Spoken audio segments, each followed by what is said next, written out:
శివోహం. ఈ నెల 15వ తారీఖు మహాశివరాత్రి అందరికీ తెలుసు. ఈ మహాశివరాత్రి రోజు అందరూ శివాలయానికి వెళతారు, అక్కడ అభిషేకంలో పాల్గొంటారు చాలామంది. కానీ మీ స్వగృహంలో, మీరు వసతి గృహంలో, మీరు ఉండే గృహంలో శివుడి కోసం మీరు ఏమి చేస్తున్నారు? ఏదో ఆలయానికి వెళ్ళాము, క్యూ కట్టాము, అక్కడ చేంజ్ చేసాము, అయిపోయింది పని అన్నది కాదు. మీరు కష్టాలు పడుతున్నారా లేదా? బాధలు ఉన్నాయా లేదా? అప్పులు ఉన్నాయా లేదా? పిల్లల అభివృద్ధి ఉందా లేదా? మిమ్మల్ని మీరు ప్రశ్నించుకోండి. మీరు ఎంతవరకు ఆనందంగా ఉన్నారు ప్రశ్నించుకోండి. కాబట్టి ఈ 15వ తారీఖు మహాశివరాత్రి రోజు నాడు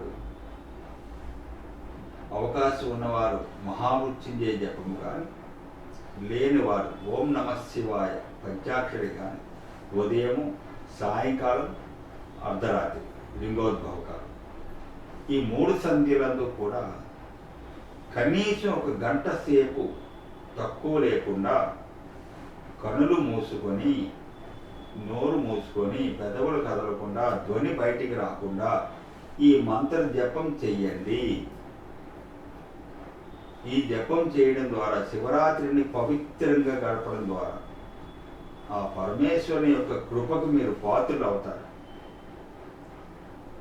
ఆ కరుణామూర్తి యొక్క అనుగ్రహం మీకు లభిస్తుంది. కాబట్టి ఎవరికైతే బాధలు ఉన్నాయో, ఎవరైతే అభివృద్ధిని కోరుకుంటున్నారో అందరూ కూడా ఈ శివరాత్రిని సద్వినియోగపరచుకోండి అని చెప్పిన విధంగా.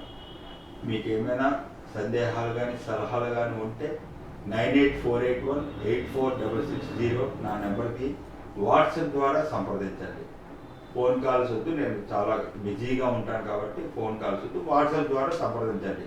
నేను సమయం చూసుకొని మీకు మళ్ళీ స్పందిస్తాను.